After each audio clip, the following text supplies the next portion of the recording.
Welcome back to the Sports Source. This segment brought to you by Madisonville Marine. When it comes to huge savings on boats, they have deals right now on G3 Skeeter, Hurricane deck boats, on and on and on and on. Pontoon, fishing boats, deck boats, whatever you want, they've got deals on them right now. Big deals. Rebates anywhere from $2,500 to $6,000 on some types of boats. But also, you can buy a Yamaha outboard motor right now and get a free 3-year extended warranty, which makes for 6 years on 30 horsepower and up motors. Got to buy it by December 15th, so right now is the time to do it. There's no better place to buy a boat or a motor than Madisonville Marine. All right, we're going to do a little different here in this segment. We got some extra guys here. We're going to talk about Nico just in a minute, but first, Josh Ward always takes over this part of the show, and I asked him to take a look at recruiting. All right, you've had 2 bad losses in a row. What's this going to do to recruiting? Let's take a look at 24/7's recruiting rankings. Josh, there it is. As you can see, of the top 14 teams, 8 of them are in the SEC. I'll let you take it away.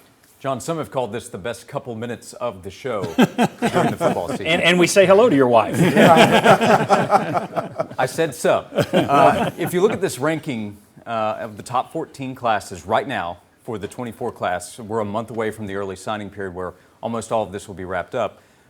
You'll see some good and some bad as it relates to Tennessee. The good is that Tennessee has a top 12 class right now. The bad would be that there are a bunch of SEC teams ahead of Tennessee, and more than usual because Texas and Oklahoma are coming into the league. Oklahoma is on Tennessee's schedule next season. You're also probably thinking, okay, we need to recruit to catch up to Georgia. That's been part of the conversation today. Well, Georgia's leading the nation again in recruiting, and then Alabama's not far behind, and they'll have a chance to add to their class just as Tennessee is. They're actually going head-to-head for a player that we'll talk about in just a moment. Florida is interesting to watch. Florida needs to win next week to go to a bowl game. Their recruiting class is highly ranked. They're trying to hold on to some players right now. Tennessee at number 12 with 6 SEC schools ahead of the Vols. They have a little work to do to try to climb higher. So let's take a look at how Tennessee might be able to do that. One player that can help right away, he's already on the commitment list, is wide receiver Mike Matthews. He's a 5-star player. According to the 247 Sports following through the modern era of recruiting, he's the highest rated player that Tennessee would have signed at his position. Tennessee signed some pretty good wide receivers during that time. The other player to pay attention to, I think the most important player to pay attention to for Tennessee's class the rest of the way, is 5-star offensive tackle Jordan Seaton. Now, he has a top 7. Tennessee is in there. He needs to narrow that down, right? But he visited this weekend. The game didn't go very well for Tennessee. The showing at Neyland Stadium, I think, at least for the first half of it, was pretty good to try to impress a big-time player. When you look at the type of talent Georgia has, Jordan Seaton is that type talent. Florida and Alabama are on his list. Tennessee needs to go get Jordan Seaton. All right, very good. And that's 2 guys over there, Jordan Seaton and Mike Matthews, the Tennessee committed to watch. Josh, thanks as always. I appreciate that. Going to have to keep it quick here, but I wanted to get this into the show. Okay. Now, I've got a take on this. I'm going to guess your takes are going to agree, but we'll see. I will start here with Chuck. All right. Josh Heupel didn't play Nico Iamaleava yesterday. It's coming. Initially, there was no plan to redshirt him. That was the talk before the season. Exactly. Yesterday, it's like, well, I'm not going to put him in there. We could redshirt him. All right, here's my question. What was more valuable to Nico and to Tennessee this year? Getting him redshirt or getting him experience? I think getting experience. Who's to say he's going to be here for a 4th year anyway, correct? That's my answer on that. You think for 3, but if he's physically ready, John, and if he's mentally invested and he can handle the offense, I do not understand why he has not got. At the end of the Missouri game, I got hammered for saying, why can't you put him in for 5 minutes, get some game experience, hand off? Nico is, when you look at Joe Milton, is he the perfect quarterback for this system? Is the offense just humming along and doing great? You add up everything together, I say you need to get him some experience. Get him experience. He should have played.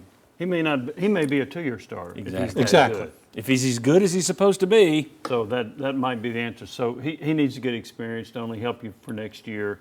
I think they should have played him a lot more than they have. He may get more snaps against Vanderbilt, maybe in a bowl game.